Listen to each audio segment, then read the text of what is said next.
French chalk make your hands too slippery? We used to try to, but I have a chalkball in my little box at the moment. Right. Unfortunately, the chalk works very well on the hands when you're gripping certain materials. It doesn't work so well on metal, and what you do end up finding with chalks, and some people try talcum powder, you end up just creating a layer between your hand and the pole, and you get no grip at all. This is Mighty Grip. Personally, I love this. Sam doesn't get on with it so well, and it's kind of a chalk and sort of is polymer mix, sort of a plasticky mix, and it coats the hands. But although it might rub off on the hands, and if you sweat it might come off, it actually coats the pole, which is far more useful. The only problem is if you get too much of it on you, and we get very nervous before we perform, so we kind of throw it around. If you go to spin, it can just go squeak on the pole, and you kind of stick a bit. So then you need to know, have the experience to be able to loosen your grip slightly. But I love this. In fact, I didn't put any on tonight because I wasn't doing anything acrobatic, but I would have been absolutely covered in it if not.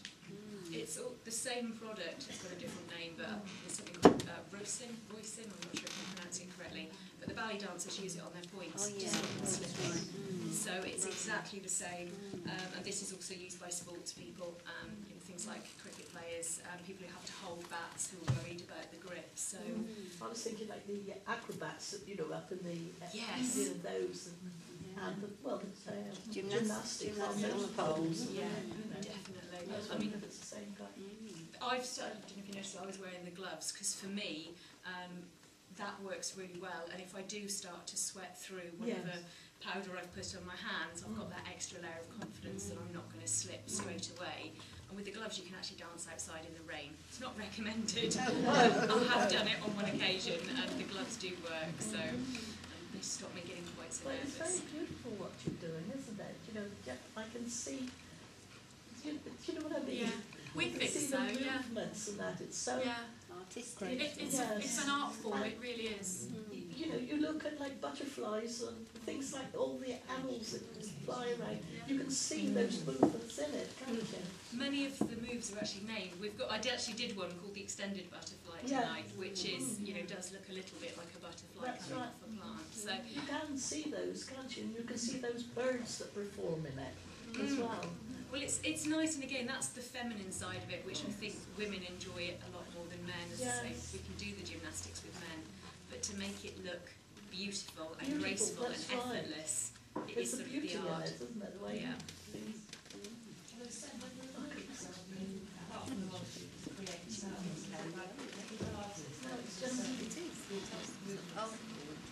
Well, yes, the main problem globally is that there's no governing body as of yet. There's one in progress for pole dancing as a whole. So what you tend to find is each school has its syllabus. There are some moves that are very universal. Your Gemini and your Mantis, for example, and the shoulder mounts. The names are very universal. But we do come across some schools and people online, because we watch a lot of YouTube, where they're calling something some ridiculous name that we've never heard of, and we're like, what's that? So there is a bit of an inconsistency. Also, in terms of syllabus, our syllabus is very particular to us. And then another school you'll go to, and it won't have the same number of moves, it won't have the same number of variations. So yeah, at the moment it's such a new sport, it is quite difficult. So if you're in a competition, how do they judge? What do they judge on? Do they judge on the controversy of judging? Yeah, it's very controversial. I mean, Sam enters the competition, she's got more guts than me, so I've been entering the nationals. There's 2 national competitions at the moment that are sort of recognised. And judging is an ongoing issue because there's no recognised syllabus. It's very, very difficult. One school might argue that one move is more difficult than another. They might just judge on tricks rather than the new judging form that, as we speak, is being put into practice, hopefully worldwide through the World Forum we've set up. Not we've set up, but the people from 18 different countries have set up, will judge on the strength aspect, the flexibility aspect, the musicality, so that when you're dancing, you want the moves to fit with the music. So it's a lot more now than either just the tricks or just your costume, because costume may be very nice, but that doesn't really say anything about what you're doing on the pole. So hopefully by the end of this year we'll have some steps forward with recognised judges, proper judging forms, and and a universal syllabus, as well as some advisory bodies being set up to regulate the industry. Because the other issue at the moment is, because there's no legal requirement, anybody can teach pole dancing.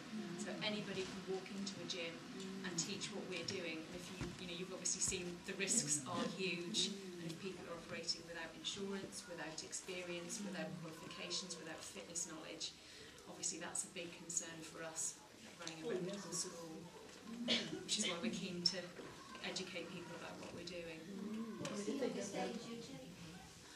In the classes, in the scheduled group classes, we say from 16 upwards, although we do take younger people if they come with family members. So quite often, as I say, with the mothers and daughters, I've got a couple of ladies who have daughters 14, 15, and they like to come in and train together.